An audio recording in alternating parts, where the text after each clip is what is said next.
السلام علیکم۔ Blind resource foundation Pakistan کی پیشکش الصفا آڈیو لائبریری میں خوش آمدید۔ پیش خدمت ہے نوٹس برائے نہم اور دہم کراچی بورڈ، جسے آپ کی خدمت میں الصفا آڈیو لائبریری کی جانب سے ریکارڈ کیا جا رہا ہے۔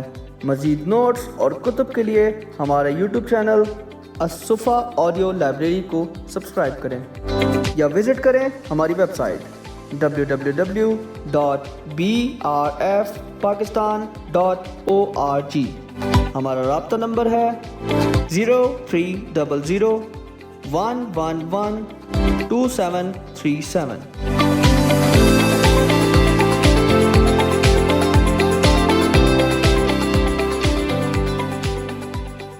بسم اللہ الرحمن الرحیم۔ السلام علیکم۔ اردو لازمی برائے سال اول نہم اور دہم۔ سبق نمبر 12۔ اونہا مرزا فرحت اللہ بیگ، ولادت 1884، وفات 1947 عیسوی۔ حالات زندگی: مرزا فرحت اللہ بیگ 1884 عیسوی میں دہلی میں پیدا ہوئے۔ ابتدائی تعلیم دینی مدرسے میں حاصل کی۔ BA کرنے کے بعد حیدرآباد دکن چلے گئے۔ حیدرآباد دکن میں عدالت عالیہ میں رجسٹرار بھی رہے۔ ترقی کر کے مددگار معتمد داخلہ مقرر ہوئے۔ 1919 عیسوی میں پہلا مضمون لکھا جو آگرہ کے ایک جریدے افادہ میں چھپا۔ انہوں نے افسانے، سفرنامے، تنقید، سوانح عمری، معاشرتی اور اخلاقی موضوعات پر مضامین لکھے۔ ان کی مزاح نگاری میں قاری کی دلچسپی کا سامان ملتا ہے اور گہری معنی خیزی اور معاشرتی طنز کاری کو اپنے ماحول سے متعلق سوچنے پر مجبور کر دیتا ہے۔ یہ حقیقت ہے کہ مرزا فرحت اللہ بیگ کی سنجیدہ نگارشوں کو اردو ادب میں زیادہ مقبولیت حاصل نہیں ہو سکی، جبکہ ان کی مزاحیہ اور طنزیہ تحریروں کو زیادہ پسند کیا گیا۔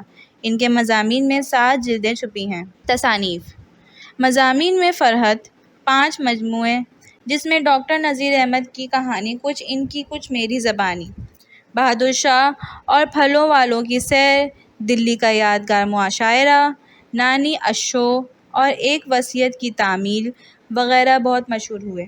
ان کا ایک ڈرامہ دلی کی آخری شمع بھی بہت مشہور ہے۔ طرز تحریر کی خصوصیات: خاکہ نگاری: فرحت اللہ بیگ کے یہاں خاکہ نگاری یا شخصیت نگاری اپنے عروج پر نظر آتی ہے۔ ان کی تحریر کردہ خاکہ ڈپٹی نذیر احمد کی کہانی، کچھ میری اور کچھ ان کی زبانی کی نظیر ملنا مشکل ہے۔ اسی طرح ایک وصیت کی تکمیل اور دلی کا یادگار مشاعرہ بھی مختلف شخصیات کا جامع تصور پیش کرتے ہیں۔ مرزا فرحت اللہ بیگ نہ مدلل مداحی کرتے ہیں اور نہ ہی ممدوح کی بجائے خود کو نمایاں کرتے ہیں۔ وہ جس کا نقشہ کھینچتے ہیں اس کی خوبیوں، خامیوں، عادات و اطوار، لباس، ناک نقشہ، غرض ہر چیز چلتی پھرتی تصویر کی طرح آنکھوں کے سامنے پھر جاتی ہے۔ جزیات نگاری: مرزا صاحب کی ایک اور خوبی جزیات نگاری بھی ہے۔ وہ جس موضوع پر بھی قلم اٹھاتے ہیں اس کی چھوٹی چھوٹی جزیات بھی قاری کے سامنے رکھ دیتے ہیں، جس سے مضمون دلچسپ اور مفہوم واضح ہو جاتا ہے۔ فرحت اللہ بیگ نے اپنے اظہار کو جزیات کے ساتھ بے حد دلچسپ بنا کر پیش کیا ہے۔ وہ واقعات اور مناظر کو نہایت سلیقے سے جزیات کے ساتھ بیان کرتے ہیں۔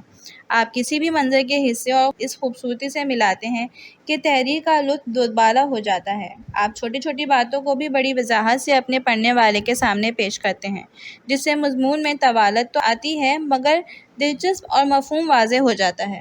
دہلی کی ٹکسالی زبان: دہلی سے دیرینہ تعلق کی بنا پر ان کی زبان میں ٹکسالی زبان کا چٹخارا آ گیا ہے۔ یہی فرحت اللہ بیگ کی نثر کی ایک نمایاں خوبی ہے۔ ان کی زبان میں مخصوص چٹخاروں کے ساتھ ایک خاص چاشنی ہے۔ آپ زبان کی لطافت، جملوں کی چستی اور زور طبیعت سے ایک ایسی فضا پیدا کر دیتے ہیں کہ معمولی مواد اور عام سی بات بھی شگفتہ اور غیر معمولی بن جاتی ہے۔ مختصر جملے، موزوں الفاظ، خوش آہنگ لب و لہجہ، محاورات کا برمحل استعمال، نامانوس الفاظ سے گریز، یہ عناصر ہیں جنہوں نے فرحت کی تحریر کو تانا بنا بنا ہے۔ محاورات کا برمحل استعمال: فرحت کا کوئی مضمون محاورہ بندی سے خالی نہیں۔ حد تو یہ ہے کہ اردو کے ساتھ ساتھ فارسی کے محاورے بھی استعمال کرتے جاتے ہیں، لیکن سلیقے سے۔ لطیف ظرافت: مرزا صاحب کی ظرافت بہت ہی لطیف قسم کی ہوتی ہے۔ کہے کا موقع کم ہی ملتا ہے، البتہ زیر لب تبسم کی کیفیت ضرور ملتی ہے۔ فرحت واقعہ کردار اور موازنے وغیرہ سے تبسم کی تحریک دیتے ہیں۔ الفاظ و جملوں کی ایسی شگفتگی و دلکشی سے پیش کرتے ہیں کہ دل و دماغ ایک انبساطی کیفیت میں ڈوب جاتا ہے اور ہونٹوں پر تبسم خود ہی پھیلتا چلا جاتا ہے۔ ان کے ہاں طنز کا عنصر بہت کم ہے۔ وہ خوش مزاجی اور ہلکی و لطیف ظرافت کے قائل تھے۔ ان کے مضامین میں سنجیدگی اور ظرافت کا فنکارانہ امتزاج پایا جاتا ہے۔ ان کی ظرافت بے تسنہ اور بناوٹ سے پاک ہوتی ہے۔ مرزا فرحت اللہ بیگ اپنے مزاج سے شگفتہ انداز میں تنقید کو اتنا دلچسپ بنا دیتے ہیں کہ غیر دلچسپ مواد بھی بے حد دلچسپ ہو جاتا ہے۔ پھول والوں کی سیر، ڈپٹی نذیر احمد کی کہانی کچھ ان کی کچھ میری زبانی اور دہلی کا ایک یادگار مشاعرہ وغیرہ وغیرہ فرحت اللہ بیگ کی خوش اسلوبی اور رنگینی بیان کے بہت ہی اعلیٰ نمونے ہیں۔ مقصدیت: مرزا صاحب نے اپنی مزاح نگاری کو مقصدیت کے تابع رکھا۔ وہ گزرے ہوئے واقعات کا تذکرہ کرتے ہوئے ایک مٹتی ہوئی تہذیب کے نادر نمونے ہمیشہ کے لیے محفوظ کر لینا چاہتے ہیں۔ اگر اس میں احتیاط سے کام نہ لیا جائے تو ادبی مضامین محض تاثراتی مضامین ہو کر رہ جائیں گے، لیکن ان کی ظرافت اور شگفتہ بیانی ان میں بھی دلکش رنگ بھر دیتی ہے۔ وہ واقعات پر گہری نظر ڈالتے ہوئے اس طرح بیان کرتے ہیں کہ ان کی ثقالت ختم ہو جاتی ہے اور ایک زندگی کی امنگ پیدا ہو جاتی ہے۔ مرزا فرحت اللہ بیگ نے اس ماحول میں آنکھ کھولی جب پرانی تہذیب دم توڑ رہی تھی، سر سید کی تحریک اپنا اثر دکھا رہی تھی۔ ایسے میں مرزا صاحب نے محسوس کیا کہ پرانی تہذیب میں زندگی کی اعلیٰ قدریں موجود ہیں۔ چونکہ انہیں عہد رفتہ کی ان قدروں سے دلی لگاؤ تھا، اس لیے وہ اپنی بھرپور کوششوں سے پرانی یادوں کا بار بار تذکرہ کرتے ہیں۔ کہانی کا عنصر: مرزا صاحب کے اکثر مضامین میں کہانی کا رنگ لیے ہوئے ہیں۔ انداز بیاں افسانوی ہے، جس کی وجہ سے قاری کی دلچسپی آخر تک برقرار رہتی ہے۔ انہیں داستان سرائے کا بہت شوق تھا۔ بعض مضامین تو ایسے ہیں جو ایک کہانی کے تقاضوں کو بہت عمدگی سے پورا کرتے ہیں۔ مختصر تعارف: مرزا فرحت اللہ بیگ دانشور انشا پرداز بھی تھے، لیکن ان کی وجہ شہرت مزاح نگاری ہے۔ یہی ان کا فن ہے اور اس فن کے اظہار کے لیے شخصیت نگاری ان کا محبوب موضوع ہے۔ وہ ظرافت اور قصہ نگاری کو ملا کر شخصیت نگاری کا خمیر اٹھاتے ہیں، جس سے ان کی شخصی مرکوں میں ادبی حسن اور فنی عظمت بڑھ جاتی ہے۔ مرزا فرحت اللہ بیگ نے جب ہوش سنبھالا تو ان کے ارد گرد انگریزی اقتدار کے سائے گہرے ہو رہے تھے۔ مغل تہذیب اور قدیم اقدار کے اثرات مٹ رہے تھے۔ انہوں نے مٹتے ہوئے تہذیب و تمدن کو دہلی کا ایک یادگار مشاعرہ جیسے تحاریر سے محفوظ رکھنے کی کوشش کی۔ ان کی زبان میں ایک مخصوص چٹخارا، ایک مخصوص چاشنی ہے۔ پھول والوں کی سیر، ڈپٹی نذیر احمد کی کہانی کچھ ان کی کچھ میری زبانی اور دہلی کا ایک یادگار مشاعرہ وغیرہ فرحت اللہ بیگ کی خوش اسلوبی اور رنگینی بیان کے بہت ہی اعلیٰ نمونے ہیں۔ مرکزی خیال: سبق اونہا کے مصنف مرزا فرحت اللہ بیگ ہیں۔ اس مضمون میں مصنف نہایت ظریفانہ انداز میں ہمارے معاشرے کے ایک منفی رویے پر تنقید کر رہے ہیں۔ وہ رویہ ہے نظر انداز کرنے کا۔ ہم اہم سے اہم بات کو صرف کہہ کر نظر انداز کر جاتے ہیں۔ یہ رویہ بھی کبھی کبھار آگے چل کر مزید پیچیدہ مسائل کو جنم دیتا ہے۔ یہی نکتہ اس سبق کا مرکزی خیال ہے۔ خلاصہ: مرزا فرحت اللہ بیگ اپنے مضمون میں کہتے ہیں کہ ان کا سب سے زیادہ زور طالب علموں میں ہوتا ہے۔ کھیل کود میں وقت گزارتے ہیں، سمجھاؤ تو کر دیتے ہیں، امتحان میں فیل ہو تو کر دیتے ہیں، کیونکہ کھلانے پلانے کو باپ زندہ ہے اور اگر مر گیا تو موج مستیاں کرنے کے لیے جائیداد تو ہے، یہ نہیں تو قرضہ دینے کے لیے ساہوکار ہیں، ملک سے باہر جانے کا کسی نہ کسی طرح انتظام ہو جائے گا۔ ان کے فیل ہونے پر والدین بھی کرتے ہیں۔ وہ سمجھتے ہیں کہ بچہ ابھی فیل ہوا ہے، دل ٹوٹا ہے، اگر کچھ کہا تو رو رو کے جان ہلکان کر لے گا، گھر چھوڑ جائے گا یا خودکشی ہی نہ کر لے۔ اس طرح خود والدین اپنے بچوں کی تعلیم کا خاتمہ کر دیتے ہیں۔ بیوی کی خطرناک ہوتی ہے، نوکروں کی خامیاں نظر انداز کر کے کر دے، نوکر شیر ہو گئے اور گھر کا نظام درہم برہم ہو گیا۔ بچے شرارت کریں، دیواروں پر لکیریں کھینچیں تو صرف ایک کرتی۔ جب شوہر کی تیز ہوتی ہے، بیوی سے ناراض ہوئے تو کر کے باہر چلے گئے۔ لیکن کبھی کبھار میاں بیوی کے جھگڑے میں دونوں ایک دوسرے کے نظر انداز کر کے کر دیتے ہیں تو یہ وہ کام کرتی ہے جو بڑے بڑے صلاح کار بھی نہیں کر سکتے۔ یہ نہ تو میاں بیوی کو گھر چھوڑنا پڑتا ہے اور بیوی کو نہ میکے جانا پڑتا ہے۔ فتح اور شکست دونوں میں نقصان دہ ہے۔ جس نے شکست پر کی اس شکست کو شکست نہیں سمجھا، جس نے فتح پر اون کی انہوں نے اپنی ہمت کی قدر نہیں کی۔ اون کرنے والے فتح اور شکست کو برابر سمجھتے ہیں، ان کا تو اللہ ہی مالک ہے، دنیا سے مٹے نہیں تو جوتیاں ضرور کھائیں گے۔ فرہنگ، الفاظ، معنی۔ الفاظ، بامعنی۔ بامعنی کا مطلب ہے جس کو کوئی مطلب ہو۔ ولایت، ولایت کے معنی ہیں برطانیہ، پردیس۔ خاتمہ بالخیر، خاتمہ بالخیر کا معنی ہے اختتام اچھا ہونا۔ سلب ہونا، سلب ہونا چھن جانا۔ ساہوکار، ساہوکار کے معنی ہیں سود پر روپیہ قرضہ دینے والا۔ جان ہلکان کرنا، جان ہلکان کرنے کے معنی ہیں خود کو تھکانا یا رونا۔ درہم برہم ہونا، درہم برہم ہونے کے معنی ہیں بگڑ جانا یا برباد ہونا۔ صلاح کار، صلاح کار کے معنی ہیں مشورہ دینے والا یا مشیر۔ کثیر الانتخابی سوالات، دیے ہوئے ممکنہ جوابات میں سے ہر ایک کے لیے درست جواب کا انتخاب کریں۔ نمبر 1، نصاب میں شامل سبق اوں کے مصنف ہیں الف مرزا فرحت اللہ بیگ، ب قدرت اللہ شہاب، جیم حکیم محمد سعید، دال مولانا محمد حسین آزاد۔ جواب ہے مرزا فرحت اللہ بیگ۔ نمبر 2، مرزا فرحت اللہ بیگ نصاب میں شامل اس سبق کے مصنف ہیں الف ڈسٹرکٹ بورڈ کی ڈسپنسری، ب امید کی خوشی، جیم شہید، دال اوں۔ جواب ہے دال اوں۔ نمبر 3، نصاب میں شامل سبق اوں کے ماخوذ ہے الف میرات العروس، ب مضامین سر سید، جیم مجموعہ مرزا فرحت اللہ بیگ، دال مٹی کا دیا۔ جواب ہے مجموعہ مرزا فرحت اللہ بیگ۔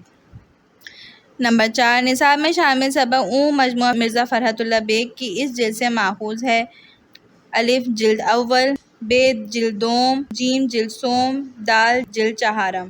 جواب ہے جیم جلد سوم۔ نمبر 5، مجموعہ مرزا فرحت اللہ بیگ جلد سوم سے ماخوذ یہ سبق نصابی کتاب میں شامل ہے الف بوڑھی کاکی، ب اوں، جیم امید کی خوشی، دال شہید۔ جواب ہے ب اوں۔ نمبر 6، مولوی نذیر احمد کی کہانی کچھ ان کی کچھ میری زبانی اور دلی کا یادگار مشاعرہ ان کے مضامین ہیں الف قدرت اللہ شہاب، مرزا فرحت اللہ بیگ، ڈپٹی نذیر احمد دہلوی، حکیم محمد سعید۔ جواب ہے ب مرزا فرحت اللہ بیگ۔ نمبر 7، اوں کا زور سب سے زیادہ انہی میں پاؤ گے الف طالب علموں میں، ب والدین میں، جیم بیویوں میں، دال شوہروں میں۔ جواب ہے الف طالب علموں میں۔ نمبر 8، اس کی اوں سب سے خطرناک اوں ہوتی ہے الف طالب علموں کی، ب والدین کی، جیم گھر والی کی، دال شوہر کی۔ جواب ہے جیم گھر والی کی۔ نمبر 9، ان کی اوں سب سے زیادہ تیز ہوتی ہے الف طالب علموں کی، ب والدین کی، جیم گھر والی کی، دال شوہر کی۔ جواب ہے دال شوہر کی۔ نمبر 10، قرضہ دینے کو تیار ہے الف استاد، ب ماں باپ، جیم ساہوکار، دال دوست۔ جواب ہے جیم ساہوکار۔ نمبر 11، الماری کے پیچھے سے ٹوٹا ہوا سامان نکلا الف شیشے اور چینی کا، ب مٹی اور شیشے کا، جیم پلاسٹک اور کاغذ کا، دال اسٹیل اور تانبے کا۔ جواب ہے الف شیشے اور چینی کا۔ نمبر 12، اوں کر کے چپ ہونے سے نوکر ہو جاتے ہیں الف شیر، ب باادب، جیم دلیر، دال نافرمان۔ جواب ہے الف شیر۔ نمبر 13، بچوں نے دیواروں پر لکیریں کھینچی الف چاک سے، ب کوئلے سے، جیم رنگ سے، دال چونے سے۔ جواب ہے ب کوئلے سے۔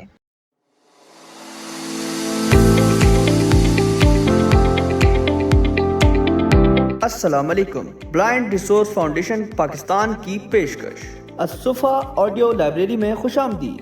پیش خدمت ہے نوٹس برائے نحم اور دہم کراچی بورڈ، جسے آپ کی خدمت میں الصفا آڈیو لائبریری کی جانب سے ریکارڈ کیا جا رہا ہے۔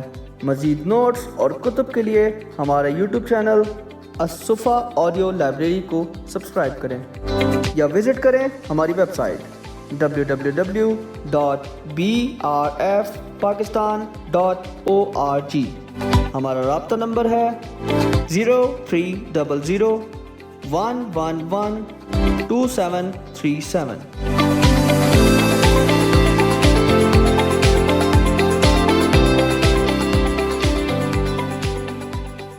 بسم اللہ الرحمن الرحیم۔ السلام علیکم۔ اردو لازمی برائے سال اول نہم اور دہم۔ جملوں کی تشریح۔ جملہ نمبر 1، یہ اون بہت بامعنی ہوتی ہے۔ حوالہ سبق۔ درج بالا فقرہ نصابی کتاب میں شامل سبق اون سے منتخب کیا گیا ہے جس کے مصنف مرزا فرحت اللہ بیگ ہیں۔ حوالہ مصنف۔ اس جملے کے مصنف ہیں مرزا فرحت اللہ بیگ، جو کہ دانشور انشا پرداز بھی تھے، لیکن ان کی وجہ شہرت مزاح نگاری تھی۔ یہی ان کا فن ہے اور اس فن کے اظہار کے لیے شخصیت نگاری ان کا محبوب موضوع ہے۔ وہ ظرافت اور قصہ نگاری کو ملا کر شخصیت نگاری کا خمیر اٹھاتے ہیں، جس سے ان کی شخصی مرکوں میں ادبی حسن اور فنی عظمت بڑھ جاتی ہے۔ مرزا فرحت اللہ بیگ نے جب ہوش سنبھالا تو ان کے ارد گرد انگریزی اقتدار کے سائے گہرے ہو رہے تھے۔ مغل تہذیب اور قدیم اقدار کے اثرات مٹ رہے تھے۔ انہوں نے مٹتے ہوئے تہذیب و تمدن کو دہلی کا ایک یادگار مشاعرہ جیسی تحاریر سے محفوظ رکھنے کی کوشش کی۔ ان کی زبان میں ایک مخصوص چٹخارا اور مخصوص چاشنی ہے۔ پھول والی کی سیر، ڈپٹی نذیر احمد کی کہانی، کچھ ان کی کچھ میری زبانی اور دہلی کا ایک یادگار مشاعرہ وغیرہ فرحت اللہ بیگ کی خوش اسلوبی اور رنگینی بیان کے بہت ہی اعلیٰ نمونے ہیں۔ جملہ نمبر 1 کی تشریح۔ اپنے مضمون اون میں مصنف مرزا فرحت اللہ بیگ نے اہم سے اہم بات کو نظر انداز کر دینے والے ہمارے معاشرتی رویے کو موضوع بنایا ہے۔ اس رویے کا اظہار اکثر ہم اون کر کے کرتے ہیں۔ مصنف لکھتے ہیں کہ اون کا سب سے زیادہ زور طالب علموں میں ہوتا ہے۔ کھیل کود میں وقت ضائع کیا، پڑھنے اور امتحان کا کہا تو اون کر کے چلے دیے۔ ان کا یہ اون اپنے اندر کئی مفہوم رکھتا ہے۔ اس اون کے معنی ہوتے ہیں کہ کھلانے پلانے کو باپ زندہ ہے، اور اگر مر گیا تو موج مستیاں کرنے کے لیے جائیداد تو ہے، یہ نہیں تو قرضہ دینے کے لیے ساہوکار ہے، ملک سے باہر جانے کا کسی نہ کسی طرح انتظام ہو جائے گا، یعنی پڑھنے کی کوئی خاص ضرورت نہیں۔ جملہ نمبر 2، گھر والی کی اون سب سے زیادہ خطرناک ہوتی ہے۔ حوالہ سبق۔ درج بالا فقرہ نصابی کتاب میں شامل سبق اون سے منتخب کیا گیا ہے جس کے مصنف فرحت اللہ بیگ ہیں۔ حوالہ مصنف۔ اس جملے کے مصنف مرزا فرحت اللہ بیگ ہیں، جو کہ دانشور اور انشا پرداز بھی تھے، لیکن ان کی وجہ شہرت مزاح نگاری ہے۔ یہی ان کا فن ہے اور اس فن کے اظہار کے لیے شخصیت نگاری ان کا محبوب موضوع ہے۔ وہ ظرافت اور قصہ نگاری کو ملا کر شخصیت نگاری کا خمیر اٹھاتے ہیں، جس سے ان کے شخصی مرکوں میں ادبی حسن، فنی عظمت بڑھ جاتی ہے۔ مرزا فرحت اللہ بیگ نے جب ہوش سنبھالا تو ان کے ارد گرد انگریزی اقتدار کے سائے گہرے ہو رہے تھے۔ مغل تہذیب اور قدیم اقدار کے اثرات مٹ رہے تھے۔ انہوں نے مٹتے ہوئے تہذیب و تمدن کو دہلی کا ایک یادگار مشاعرہ جیسی تحاریر سے محفوظ رکھنے کی کوشش کی۔ ان کی زبان میں ایک مخصوص چٹخارا، ایک مخصوص چاشنی ہے۔ پھول والوں کی سیر، ڈپٹی نذیر احمد کی کہانی، کچھ ان کی کچھ میری زبانی اور دہلی کا ایک یادگار مشاعرہ وغیرہ فرحت اللہ بیگ کی خوش اسلوبی اور رنگینی بیان کے بہت ہی اعلیٰ نمونے ہیں۔ جملہ نمبر 2 کی تشریح۔ اپنے مضمون اون میں مصنف مرزا فرحت اللہ بیگ نے اہم سے اہم بات کو نظر انداز کرنے والے ہمارے معاشرتی رویوں کو موضوع بنایا ہے۔ اس رویے کا اظہار اکثر ہم اون کر کے کرتے ہیں۔ اس فقرے میں مصنف لکھتے ہیں کہ سب سے خطرناک اون بیوی کی ہوتی ہے۔ نوکر کوئی غلطی کریں تو گھر والی اس ڈر سے کہ اگر نوکروں کو زیادہ کچھ کہا تو وہ کام چھوڑ کر چلے جائیں گے اور پھر سارا کام اسے کرنا پڑے گا، نوکروں کو کچھ نہیں کہتی، صرف اون کہہ دیتی ہے۔ نتیجن نوکر شیر ہو جاتے ہیں اور گھر کا پورا نظام درہم برہم ہو جاتا ہے۔ اسی طرح جب بچے شرارت کریں گے تو گھر والی اون کر کے نظر انداز کر دیتی ہے۔ بچے بگڑتے چلے جاتے ہیں اور مستقبل میں خود والدین کے لیے مسائل کا سبب بنتے ہیں۔ نثر پاروں کی تشریح۔ نثر پارہ نمبر 1۔ اس فیل ہونے پر ادھر انہوں نے اون کی یہاں سے لے کر صاحبزادے صاحب کی تعلیم کا خاتمہ بالخیر کر دیا۔ حوالہ سبق۔ درج بالا نثر پارہ نصابی کتاب میں شامل سبق اون سے منتخب کیا گیا ہے جس کے مصنف مرزا فرحت اللہ بیگ ہیں۔ حوالہ مصنف۔ مرزا فرحت اللہ بیگ دانشور انشا پرداز بھی تھے، لیکن ان کی وجہ شہرت مزاح نگاری ہے۔ یہی ان کا فن ہے اور اس فن کے اظہار کے لیے شخصیت نگاری ان کا محبوب موضوع ہے۔ وہ ظرافت اور قصہ نگاری کو ملا کر شخصیت نگاری کا خمیر اٹھاتے ہیں، جس سے ان کی شخصی مرکوں میں ادبی حسن اور فنی عظمت بڑھ جاتی ہے۔ مرزا فرحت اللہ بیگ نے جب ہوش سنبھالا تو ان کے ارد گرد انگریزی اقتدار کے سائے گہرے ہو رہے تھے۔ مغل تہذیب اور قدیم اقدار کے اثرات مٹ رہے تھے۔ انہوں نے مٹتے ہوئے تہذیب و تمدن کو دہلی کا ایک یادگار مشاعرہ جیسی تحاریر سے محفوظ رکھنے کی کوشش کی۔ ان کی زبان میں ایک مخصوص چٹخارا، ایک مخصوص چاشنی ہے۔ پھول والوں کی سیر، ڈپٹی نذیر احمد کی کہانی، کچھ ان کی کچھ میری زبانی، دہلی کا ایک یادگار مشاعرہ جیسے وغیرہ فرحت اللہ بیگ کی خوش اسلوبی اور رنگینی بیان کے بہت ہی اعلیٰ نمونے ہیں۔ نثر پارہ 1 کی تشریح۔ اپنے مضمون میں مصنف مرزا فرحت اللہ بیگ نے اہم سے اہم بات کو نظر انداز کرنے والے ہمارے معاشرتی رویوں کو موضوع بنایا ہے۔ اس رویے کا اظہار اکثر ہم کر کے کرتے ہیں۔ جب طالب علم امتحان میں فیل ہوتا ہے تو اس کے ماں باپ بھی کر دیتے ہیں۔ وہ سمجھتے ہیں کہ بچہ ابھی فیل ہوا ہے، دل ٹوٹا ہے، معصوم ہے، اگر کچھ کہا تو رو رو کے جان ہلکان کر لے گا، گھر چھوڑ جائے گا یا خودکشی کر لے گا۔ اس طرح خود والدین اپنے بچوں کی تعلیم کا خاتمہ کر دیتے ہیں۔ طالب علم بھی کر کے اپنی ذمہ داریوں سے جان بچاتے ہیں اور والدین بھی کر کے سب کچھ نظر انداز کر دیتے ہیں جو ان کے بچوں کو مستقبل میں بگاڑ دیتا ہے۔ نثر پارہ نمبر 2۔ ہاں، یہ ضرور ہے کہ یہاں سے لے کے اور بیوی کو میکے جانا پڑتا ہے۔ حوالہ سبق۔ درج بالا نثر پارہ نصابی کتاب میں شامل سبق سے منتخب کیا گیا ہے جس کے مصنف مرزا فرحت اللہ بیگ ہیں۔ حوالہ مصنف۔ مرزا فرحت اللہ بیگ دانشور انشا پرداز بھی تھے، لیکن ان کی وجہ شہرت مزاح نگاری ہے۔ یہی ان کا فن ہے اور اس فن کے اظہار کے لیے شخصیت نگاری ان کا محبوب موضوع ہے۔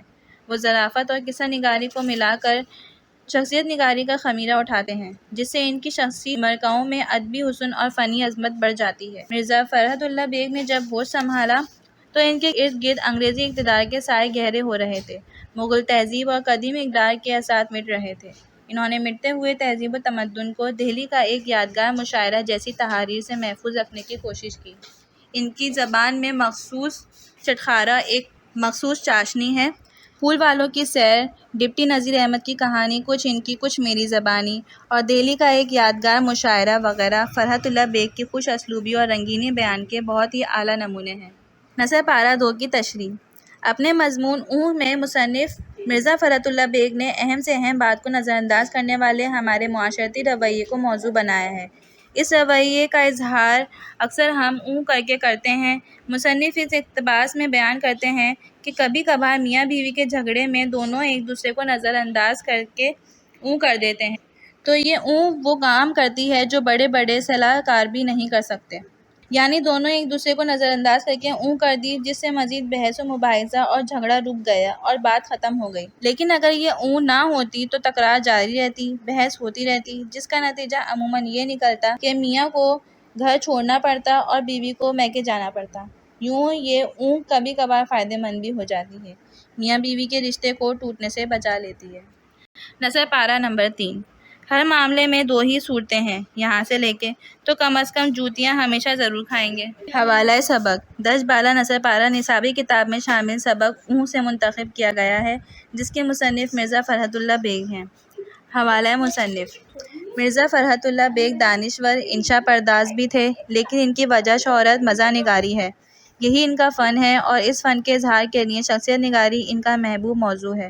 وہ ظرافت، قصہ نگاری کو ملا کر شخصیت نگاری کا خمیرہ اٹھاتے ہیں، جس سے ان کے شخصی مرکوں میں ادبی حسن اور فنی عظمت بڑھ جاتی ہے۔ مرزا فرحت اللہ بیگ نے جب ہوش سنبھالا تو ان کے ارد گرد انگریزی اقتدار کے سائے گہرے ہو رہے تھے، مغل تہذیب اور قدیم اقدار کے اثرات مٹ رہے تھے۔ انہوں نے مٹتے ہوئے تہذیب و تمدن کو دہلی کا ایک یادگار مشاعرہ جیسی تحاریر سے محفوظ رکھنے کی کوشش کی۔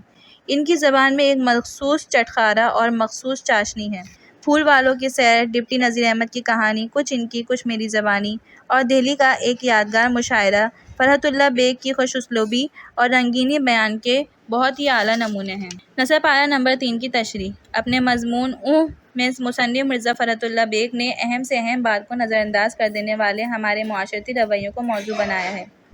اس رویے کا اظہار اکثر ہم کر کے کرتے ہیں۔ مضمون کے اس آخری پیرے میں مصنف کہتے ہیں کہ فتح اور شکست دونوں میں نقصان دہ ہے۔ جس نے شکست پر کی اس نے شکست نہیں سمجھا، جس نے فتح پر کی اس نے اپنی ہمت کی قدر نہیں کی۔ کرنے والے فتح اور شکست کو برابر سمجھتے ہیں۔ ان کا تو اللہ ہی مالک ہے، دنیا سے مٹے نہیں تو جوتیاں ضرور کھائیں گے۔ دنیا میں کامیاب وہی لوگ ہوتے ہیں جو شکست کو شکست اور فتح کو فتح سمجھتے ہیں اور ان سے کچھ سیکھنے کی کوشش کرتے ہیں۔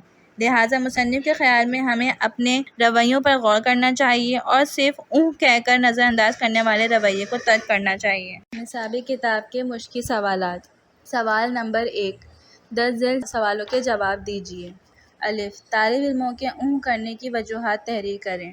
جواب: طالب علموں کے اونگ کرنے کی کئی وجوہات ہیں۔ وہ کھیل کود میں وقت ضائع کرتے ہیں۔ انہیں اگر پڑھنے اور امتحان کا کہا جائے تو اونگ کر کے چلے جاتے ہیں۔ ان کا یہ اونگ اپنے اندر کئی مفہوم رکھتا ہے۔ اس اونگ کے معنی ہوتے ہیں کہ کھلانے پلانے کو باپ زندہ ہے، اور اگر مر گیا تو موج مستیاں کرنے کے لیے جائیداد تو ہے، یہ نہیں تو قرضہ دینے کے لیے ساہوکار ہے، مجھ سے باہر جانے کا کسی نہ کسی طرح انتظام ہو جائے گا، یعنی پڑھنے کی کوئی خاص ضرورت نہیں۔ سوال ب: اس سبق میں مصنف نے کہاں کہاں طنز اور کہاں کہاں مزاح سے کام لیا ہے؟ 3 مواقع تحریر کیجیے۔ جواب: سبق میں طنز کے 3 مواقع۔ نمبر 1، اس کے ایک معنی تو یہ ہیں کہ باپ زندہ ہے، کھانے پینے اور اڑانے کو مفت ملتا ہے، اگر وہ بھی مر گئے تو جائیداد موجود ہے۔ نمبر 2، اگر مڈل کے امتحان میں 2-4 دفعہ فیل ہو چکے ہیں تو کیا حرج ہے۔ نمبر 3، غرض اس اونگ نے صاحبزادے صاحب کی تعلیم کا خاتمہ بالخیر کر دیا۔ سبق میں مزاح کے 3 مواقع۔ نمبر 1، گھر والی کے اونگ سب سے خطرناک اونگ ہوتی ہے۔ نمبر 2، بیوی کسی بات پر بگڑے، میاں اونگ کہہ کر باہر چلے گئے۔ نمبر 3، اگر اونگ کے بجائے جواب دیا جاتا تو میاں کو گھر چھوڑنا اور بیوی کو میکے جانا پڑتا۔ سوال ج: اس سبق میں ابا اور اماں کی اونگ کا کیا مطلب ہے؟ جواب: بچوں کے فیل ہونے پر والدین بھی اونگ کرتے ہیں۔ وہ سمجھتے ہیں کہ بچہ ابھی فیل ہوا ہے، دل ٹوٹا ہوا ہے، اگر کچھ کہا تو رو رو کے جان ہلکان کر لے گا، گھر چھوڑ جائے گا یا خودکشی کر لے گا۔ اس طرح خود والدین اپنے بچوں کی تعلیم کا خاتمہ کر دیتے ہیں۔ اس سبق میں ابا اور اماں کی اونگ کا مطلب بچوں کی تعلیم کا خاتمہ ہے۔ سوال د: میاں بیوی کی اونگ کیسے فائدہ مند ہے؟ جواب: کبھی کبھار میاں بیوی کے جھگڑے میں دونوں ایک دوسرے کو نظر انداز کر کے اونگ کر دیتے ہیں تو یہ اونگ وہ کام کرتی ہے جو بڑے بڑے صلاح کار بھی نہیں کر سکتے، یعنی دونوں نے ایک دوسرے کو نظر انداز کر کے اونگ کر دی، جس سے مزید بحث و مباحثہ اور جھگڑا رک گیا اور بات ختم ہو گئی۔ لیکن اگر یہ اونگ نہ ہوتی تو تکرار جاری رہتی، بحث ہوتی رہتی، جس کا نتیجہ عموماً یہ نکلتا کہ میاں کو گھر چھوڑنا پڑتا اور بیوی کو میکے جانا پڑتا۔ یوں یہ اونگ کبھی کبھار فائدہ مند بھی ہو جاتی ہے، میاں بیوی کے رشتے کو ٹوٹنے سے بچا لیتی ہے۔ سوال 2، درج سوالات میں سے درست جواب پر صحیح کا نشان لگائیں، جو کہ آپ کو کثیر انتخابی سوالات میں پہلے ہی بتا دیا گیا ہے۔ سوال نمبر 3، سبق میں موجود محاورات تلاش کر کے ان کے معنی تحریر کیجیے۔ جواب: محاورہ 2-4، معنی کئی بار، گھر کا صفایا۔ گھر کا صفایا کے معنی ہیں گھر میں کوئی چیز نہ چھوڑنا۔ افلاطون صلاح کار۔ افلاطون صلاح کار کے معنی ہیں عقل مند مشیر۔ درہم برہم ہونا۔ درہم برہم ہونا کے معنی ہیں بگڑ جانا، تباہ ہو جانا۔